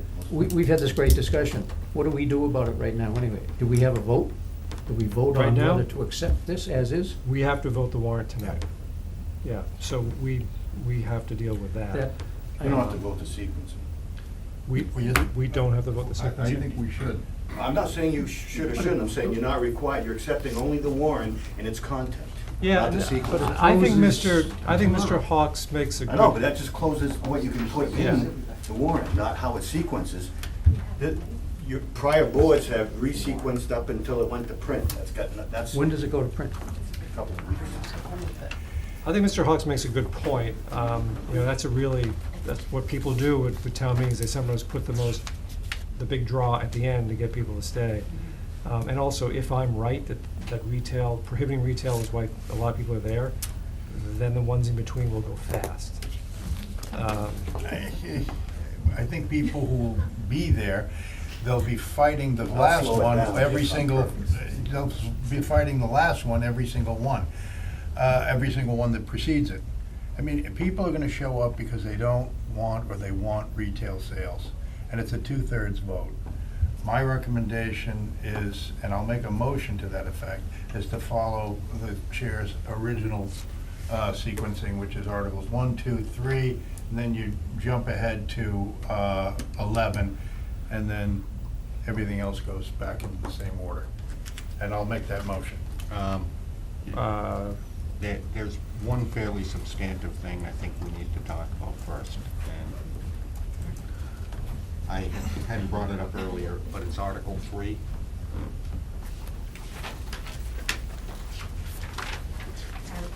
And it is, I believe it's redundant. Because it's already stated in the main zoning bylaw. Now, I don't have a problem leaving it in here, we can always move no action on it later on, but it says exactly the same thing that it says in section 5.5.4.3. And if, I'm assuming that you are looking at this being a standalone, but I'm wondering why it was also worded almost identically in the main zoning bylaw and then broken out again. So you're talking about the limitation on the number of marijuana retailers. Right. Let me read through this really quickly here. I guess a residential district, it needed to be referenced in two different places. Well, I mean, the business district. I did want to reference it in the business district uses. I think basically, without getting into the weeds, this was another belt and suspenders approach. If upon looking at this, town council doesn't think it's necessary, we could move no action. Again, a lot of moving parts, I think. Okay, and That's all there I is just to it. wanted to bring it up to everybody that, I think we needed to take a look at it. It didn't, I don't think we have to beat it to death tonight, because we can always move no action, but It's, I just wanted to bring it up before we got too far down. Yeah, that's a good question. Well, again, there's nothing happening tonight by your vote that will prevent, if after a review, that it's purely redundant, pull it. No sense leaving it in there. Right. Right. But So we can, I believe Mr. Burke made a motion. You want to restate that motion, Mr. Burke? Yes, I move that we accept the warrant as presented, except for the sequencing of the articles. And with respect to that, I would move that Articles 1, 2, 3 stay in place, but Article 11 be moved up to where Article 4 is now, and all the other articles get bumped down one. Motion's been made. Is there a second? I'll second it for discussion purposes. Motion's been made and seconded to accept the warrant, but to reorder it by moving Article 11 up to just after Article 3 and leaving the rest of the warrant the same. Further discussion? I would just go back to my point earlier. We say we spent a lot of time on this. As in many issues, the planning board spends much factor of X more time than we do on anything. And that certainly has been the case on this issue. And I said, only in attendance at a couple of times, but I know the agony that goes through all of their deliberations. And I defer to their thinking, to the order of presentation included. And as I stated before, I would, I'll do deference to my colleague, I would much prefer to see it stay the way it is. Mr. Burke? I have deferred to the planning board and to the planning board staff on every single one of these articles. I've made some ideas, I've suggested some ideas, I've seen them shot down, okay. But with respect to the planning board and its responsibilities, which I totally respect, and I've said that publicly in the public planning board meeting I was at, we on the Board of Selectmen have a responsibility to the town to make sure that the issues that they care about are presented in the way that they want to be seen. If this was a question about what was in the articles, I would defer to the board, the planning board. But with respect to what goes before town meeting, we have a responsibility to make sure that what we perceive the town's interests and preferences are respected. And I think everybody at this table realizes that if people come to town meeting with an agenda, it's basically the retail establishments. Nobody cares about all these other things. And that's why I suggest, following the chair's original recommendation. That's all I have to say. Thank you. I'm going to vote against the motion on the assumption that we're then going to have a subsequent motion to simply accept the warrant, just because I want to think about it. I understand the genesis of the motion. And I will disagree with Mr. Hawks. I certainly think we should never interfere with the language of these zoning articles, but we do put together the warrant, and we have jurisdiction over the order. But I want to think about it. If we simply vote tonight to accept the warrant, we can revisit it later. We can revisit the order later if we want to. I am torn right now between the idea that do you put the thing that people want to vote on up front so they can have a sort of quick evening, or do you put it at the end so people stay? I don't know what the better thing to do is. Further discussion? Mr. Ryan? I'm in favor of keeping it the way it is. Okay. I think, Jesse and the planning board have done a great job putting this together. They've beaten it to death. At this point, with, I'll call it short time, I'm not ready to second guess them on a lot of stuff. I've second guessed them enough already, had a number of conversations with Jesse. I'm ready to move on, and if we need to reorder them, we can reorder them later. Okay, so there being no further discussion, all those in favor of accepting the warrant in the order that Mr. Burke has proposed, what is currently Article 11 being moved up to Article 4, all those in favor, please signify by saying aye. Aye. All those opposed, nay. Nay. Is there, motion is defeated. Is there another motion? I move to accept the warrant as presented. Is there a second? Motion's been made and seconded to present the warrant as presented. And I just want to add, from my perspective, I agree with Mr. Ryan and everybody else. You guys have done a great job. 6 weeks ago, this was a big ball of yarn, and it is far from that. We all have our work cut out for us at town meeting, explaining everything that we've talked about tonight, explaining not just that use doesn't mean use, it means land use, but also that if you're against marijuana, you're gonna vote for this zoning bylaw. The Board of Selectmen would like to participate in that, and I anticipate that we will also be making a presentation to try to crystallize those issues and backing you up. But you guys really took the laboring oar on this. We really appreciate it. You've done a great job. You've accomplished what we all set out to do 6 weeks ago or more, which is not only to let people vote on a zoning framework that allows and accommodates and governs marijuana establishments, but also to give everybody in town a chance to vote on all the prohibitions that state law allows them to vote on. It's a complicated mechanism, but there's really no way around that. Any further discussion? So thank you. Any further discussion? Seeing and hearing none. All those in favor of accepting the warrant for the October 1, 2018 Special Town Meeting, please signify by saying aye. Aye. And that is unanimous. Was it an opposed nay? No, aye. I said aye. No, if he can't have it his way, no, we're not gonna do it. No, I try to get along with everyone. Bear in mind, somebody on town floor can change the sequencing too, by motion, if it's allowed. That's up to the moderator. Thank you, Jesse. Thank you, Karen. Thank you. Thank you, the planning board and Thanks for playing. Thanks for playing. Thank you. Thank you, everyone. Next time you get to call it earlier. Because I don't, I'm not gonna leave my pen. I know. Thank you. So we have accomplished everything on our agenda except the extremely important town administrator's report. Bill. Oh, Just procedurally, item 10 is what we just did. We voted on the warrant. yes. We did not do recommendations on articles, but we can do that subsequently. Yes. I frankly didn't even see that, and I am anticipating we will do that subsequently. We will decide whether or not to Okay. make recommendations. It might be better to do that with Ingeborg. Yeah, President.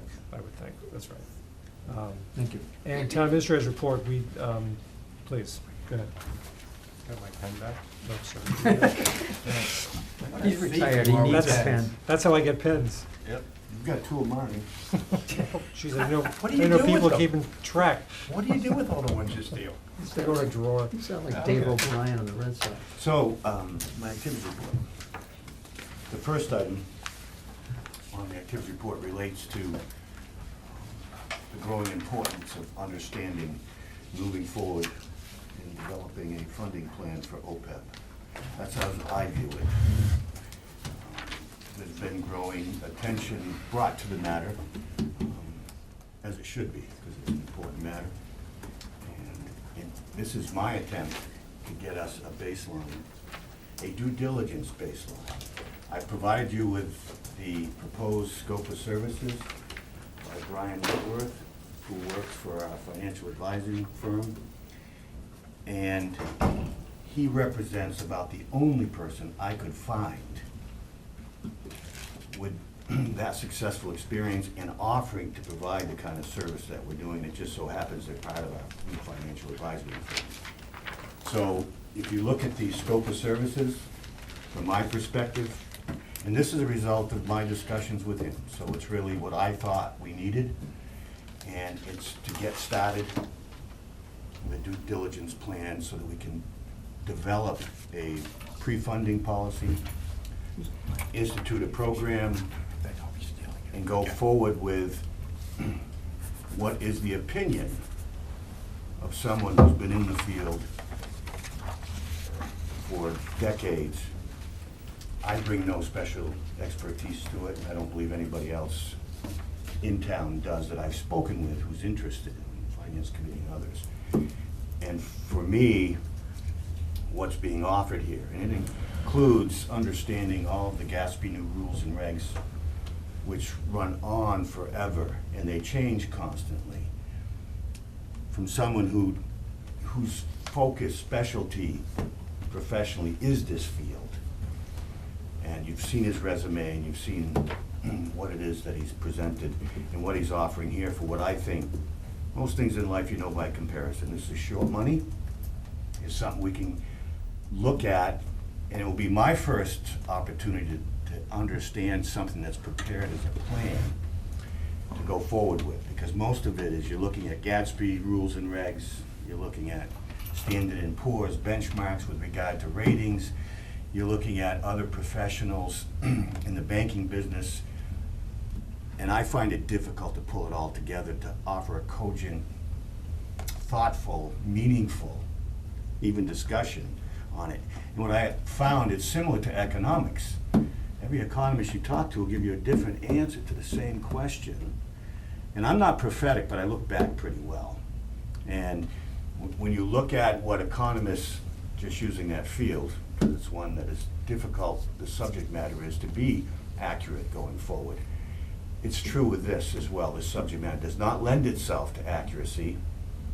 And so if you've looked at the proposal, I'm hopeful you would support what I would like to put forward an article at the town meeting for $7,500 to have our financial advisors provide us that scope of services to give us a platform from which to go forward, particularly on the funding plan area, but also looking back 2015 where we're required to provide the first financial statement benchmark on actuarial.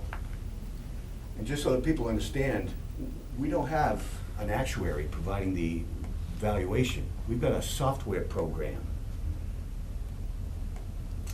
I'm not real comfortable in the accountant.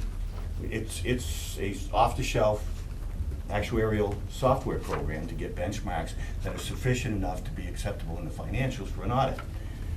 But I'd really like to have a professional, and this is what he's offering, to take a look at what was done for 2015 on the valuation, and now we're going through for FY18, which is the second every 3 years, and help us go through that, looking at what was done by a firm that offers a software program to see what kind of, from his perspective, where's the accuracy or the lack thereof, or where's their misstatement or overstatement, which in this field is not uncommon because of the subject matter. And so I'd like to get started, and this is my attempt to get started with it. I have met with Paul McLaughlin, who's the liaison from the Finance Committee for me, and we went through this, and he's bringing it to them this evening, and I asked him, though it's not critical, but if they looked at it, went through it, he supported at the end of this what I was articulating as being purposes and the value and meaning of it, so I'm hopeful I get them to agree as well. But Mr. Hawks? Thank you. I think we've already done what you wanted by accepting the warrant as presented. Article 13 does that. I meant to point that out to the I board. don't know whether you needed a separate vote. Having read the warrant, having read your report, when I voted to accept the warrant, it was inherent. If you feel we need a separate vote, I would be glad to do so. Do you want a separate vote on this? I don't need one. It's there. It's in the warrant. We accept it. And I would just point out, in attending Neshoba meetings, which obviously they take the summer off pretty much, but especially during their budget preparation time, and a lot of issues coming up there on OPEB and their scattershot approach to it before, that they have now established a revolving fund, or not a revolving trust, but a trust fund for OPEB. And I believe they also have engaged a firm that does work with regional school districts for exactly the same purpose, and I'm fully in support of doing it. It's a very complex, technical sort of thing. We need all the help we can get. Yeah, the town administrator's responsiveness to some of the town's residents' inquiry on this is to be commended. good. Thank you. Okay, so I appreciate the non-vote vote. Well, I think we can, I think the I'm minutes good can with it, just my reflect. crude attempt to humor it, that's all. No, I know, I'm- but I do think the minutes can reflect that there's a consensus of the board in favor of this. No, I'm good. Okay. I'm good. The second item relates to the ongoing saga of the Collins Foundation and their construction of a new museum. But more specifically, and I think you've got copies and correspondence of everything I'm gonna make reference to here, and I'm just here to make reference publicly about it, which is that the planning board, the Conservation Commission, and the zoning agent are now all engaged in a process of citing the Collins Foundation for various zoning violations, Wetlands Act violations on excavation that occurred down there. They've all engaged him directly. There's written correspondence from all three to the Collins Foundation, and that process just goes forward. But I did want to let you know that that's, not that you didn't know, but I was at the meeting of the planning board where Mr. Collins was present, and this issue was first raised. Have there been subsequent meetings Yes. since then? Last week's meeting, which we referenced earlier on the marijuana,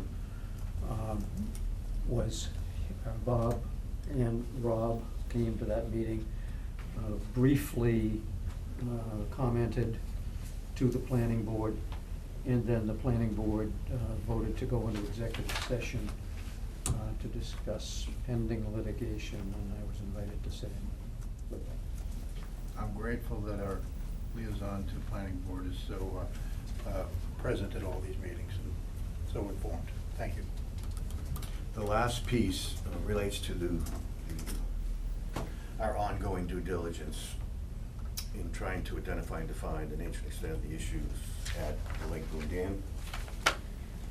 What I've mentioned here is that Weston and Sampson, who's our engineering consultant on this project, and I just looked at the recent exchange by and between of correspondence between Weston and Sampson and DCR. So they've accepted the fact that we will have to them the final inspection report by the 20th of this month, and then by the 20th of September, they will prepare the investigative findings such that they'll be offering an approach to remediating the different issues related to dam safety there with the deficiencies that are going to be identified in the inspection report, which I'll provide you as soon as I get it and the DCR gets it. So then we're on the board, and then it will be the investigative report as the critical piece, because it's going to identify and define the scope of improvements that's our engineering consultants offering to DCR for their consideration and acceptance to remove the safety deficiencies at the dam. And there'll be a list of them. So, and when that comes out, you'll have it, and then DCR will respond. And we'll go from there. Is there any room for illustrating, negotiating, fine tuning from Weston and Sampson between DCR, or is it like so many other state agencies, okay, we've heard what you say you think it is, but we don't like that, add X, Y, and Z? I'm cautious here to comment because I've been thinking out loud at not our last meeting before with regard to MCAD, I don't want to say anything prejudicial. Or that might be interpreted by a state agency as being prejudicial. Lots of state agencies. So anything, under the statutes, there is room Okay. to discuss matters. That's fine, I'm set. Maybe they'll ask us to drain the lake. And I don't think that's one you'd want to bring up. You know, Jim Dunlap's idea from 30 years ago. Anything else, Bill? Not unless you've got the questions for me. I don't think so. Any objection to the town administrator wending his way back to the friendly town? Have a safe trip. Also known as Castle Rock. Anybody watching? Yeah. Did anybody see Hulu, Castle Rock? Yeah. That'd be us. My only regret is I didn't stand in line for 18 hours to become an extra. You have Shawshank? Huh? Do you have Shawshank Prison? You can't I claim can't reveal any Shawshank, secrets but- of the filming either, so. Okay. Hey, Craig was an extra. What was that movie he was in? Oh, that's right. Him in his car. That was a big movie. That was a big one, yeah. That had, can't think of the actor's name now, but Yeah. from the Boston area. Matt Damon? No, it's Ben No. Affleck, yeah. Ben Affleck, right. Have a seat. I get Castle Rock and Hulu. Yeah. Thank you. All right, liaison reports. I'll start with Brian. Anything? It's been quiescent among the board meetings. I've attended Finance Committee, a couple of their meetings this summer. I haven't heard anything yet on the Energy Facility Siting Board. Take a look at this presentation, but as far as I know, I'm sure there's no decision yet on that. And I was at the volunteer appreciation lunch today for the seniors volunteers, and it was a very nice event, well turned out, and on behalf of the board, I expressed our gratitude to all those who volunteer for our seniors and how proud we are of the services they supply. You don't want to get that down, Ann? That was your headline right there. Yeah, that was just the good stuff. Burke speaks at senior event. Brian Puffery.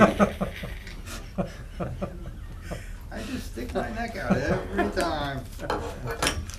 Thank you, Mr. Burke. Mr. Hawks? Covered a lot of planning board stuff.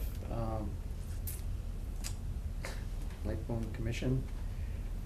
We have spent, the 3 members of the commission, with a lot of public input, a lot of comment, with, on rules, review, revision, which is something that we promised to do.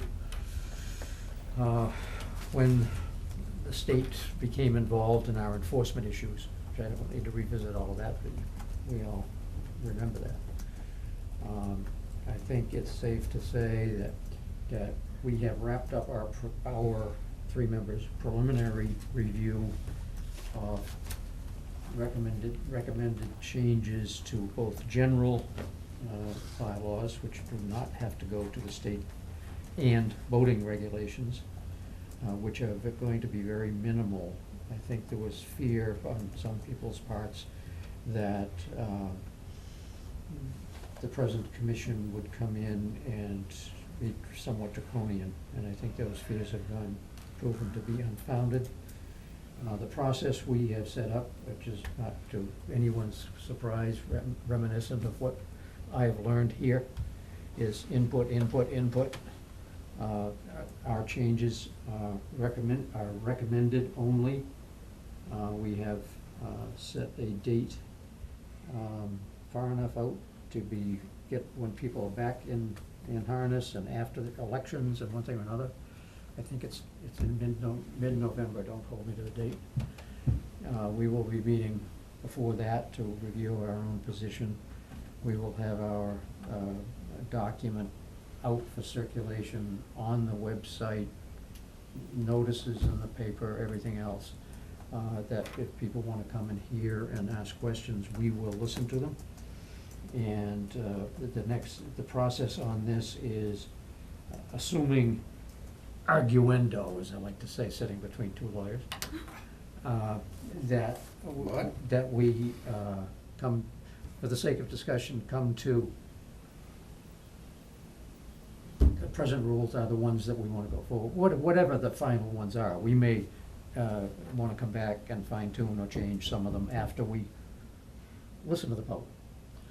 But whatever the final work product is, that it be submitted as warrant articles for annual town meetings in both Stowe and Hudson next May.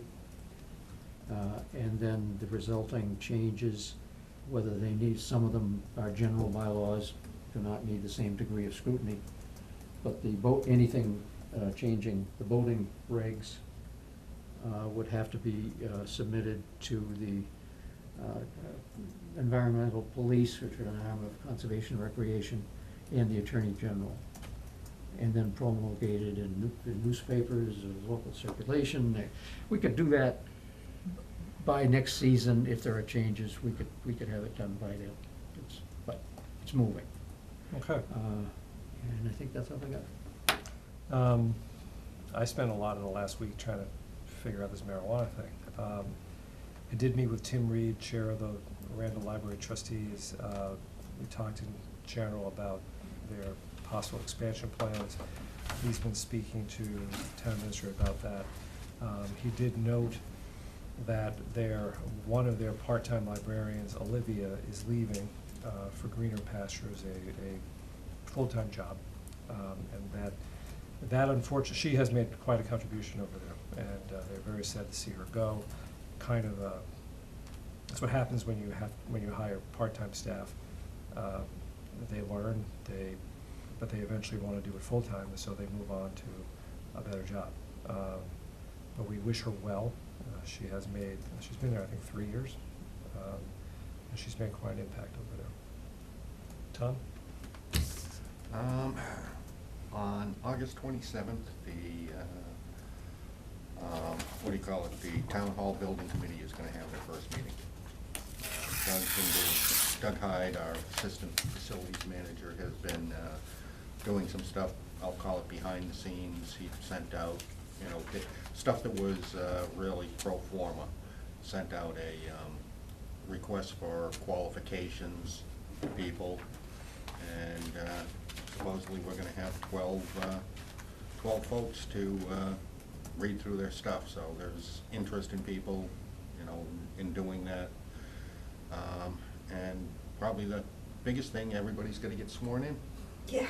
Because there is no committee at this point, other than Doug, so, but, it is gonna be starting to take off, towards the end of the month. Okay. I should mention the Lower Village Subcommittee, which the planning board formed, we discussed a while ago, and I'm on, is meeting on the 23rd. I have not heard that I have to get sworn in. Yep. Does yep mean I do? Yes. I do, okay. I'll arrange to do that. Or you just can't vote. Or just can't vote. All right.